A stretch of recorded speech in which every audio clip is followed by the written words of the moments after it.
जो हुआ अच्छा हुआ, जो होगा अच्छा होगा। स्वयं को मुझ पर छोड़ दो, अपने कर्म पर ध्यान दो। कर्म ऐसा जो स्वार्थ रहित पाप रहित हो। कृष्ण ने दुष्टों को भी अपनी गलती सुधारने का मौका दिया, क्योंकि वो किसी मनुष्य को नहीं, उसके अंदर के बुराई को मारना चाहते थे। संदेह की स्याही से संबंध के पृष्ठ पर कभी शुभ अंकित नहीं होता, इसलिए अपने मन के विचार और संबंधों का आधार दोनों ही शुभ रखें। मोहग्रस्त होकर अपने कर्तव्य पथ से हट जाना मूर्खता है, क्योंकि इससे ना तो तुम्हें स्वर्ग की प्राप्ति होगी और ना ही तुम्हारी कीर्ति बढ़ेगी।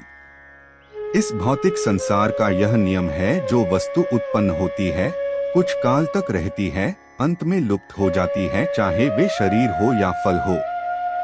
यदि कोई व्यक्ति प्रेम से, भक्ति से पुष्प, फल, जल भी मुझ पर चढ़ा दे तो उसी भाव से उसे स्वीकार करता हूँ, वह मेरा प्रिय भक्त होता है।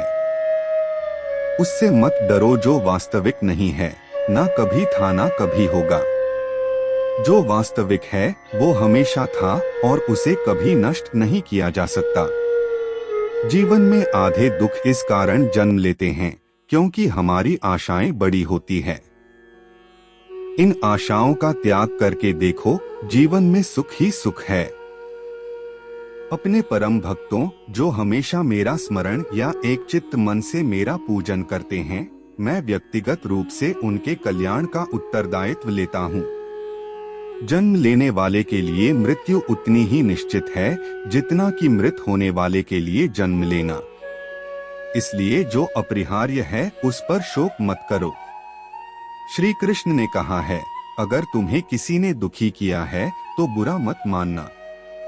लोग उसी पेड़ पर पत्थर मारते हैं जिस पेड़ पर ज्यादा मीठे फल होते हैं। अंतकाल में जो मनुष्य मेरा स्मरण करते हुए देह त्याग करता है, वह मेरी शरण में आता है। इसलिए मनुष्य को चाहिए कि अंतकाल में मेरा चिंतन करें। यह सच बात है कि भूल करके इंसान कुछ सीखता है, परंतु इसका यह मतलब नहीं कि वह जीवन भर भूल करता रहे और कहे कि हम सीख रहे हैं। कृष्ण कहते हैं, इस जगत में मनुष्य भौतिक वस्तुओं का भोग कर सकता है। अगर वे चाहे तो सब कुछ छीन सकते हैं। मनुष्य कुछ भी नहीं कर सकता। स्वार्थ से रिश्ते बनाने की कितनी भी कोशिश करें, वो कभी नहीं बनते हैं।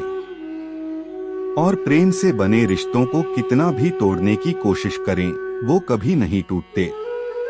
क्रोध से भ्रम पैदा होता है, भ्रम से बुद्धि व्यग्र होती है, जब बुद्धि व्यग्र होती है तब तर्क नष्ट हो जाता है। जब तर्क नष्ट होता है तब व्यक्ति का पतन हो जाता है। आत्मा न तो जन्म लेती है, न कभी मरती है, और न ही इसे कभी जलाया जा सकता है, न ही पानी से गीला किया जा सकता है। आत्मा अमर और अविनाशी है। अगर व्यक्ति शिक्षा से पहले संस्कार, व्यापार से पहले व्यवहार और भगवान से पहले माता पिता को पहचान ले तो जिंदगी में कभी कोई कठिनाई नहीं आएगी। विषयों का चिंतन करने से विषयों की आसक्ति होती है। आसक्ति से इच्छा उत्पन्न होती है और इच्छा से क्रोध होता है। क्रोध से सम्मोहन और अविवेक उत्पन्न होता है।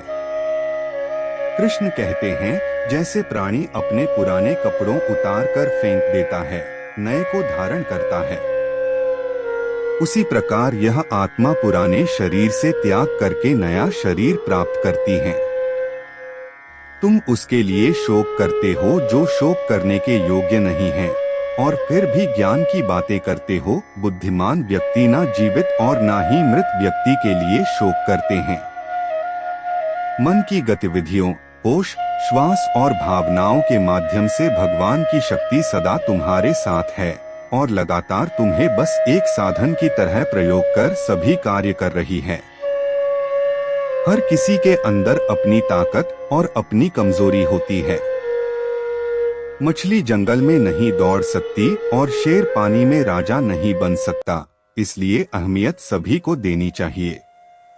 धर्म युद्ध में कोई भी व्यक्ति निष्पक्ष नहीं रह सकता है। धर्म युद्ध में जो व्यक्ति धर्म के साथ नहीं खड़ा है, इसका मतलब है वह अधर्म का साथ दे रहा है, वह अधर्म के साथ खड़ा है।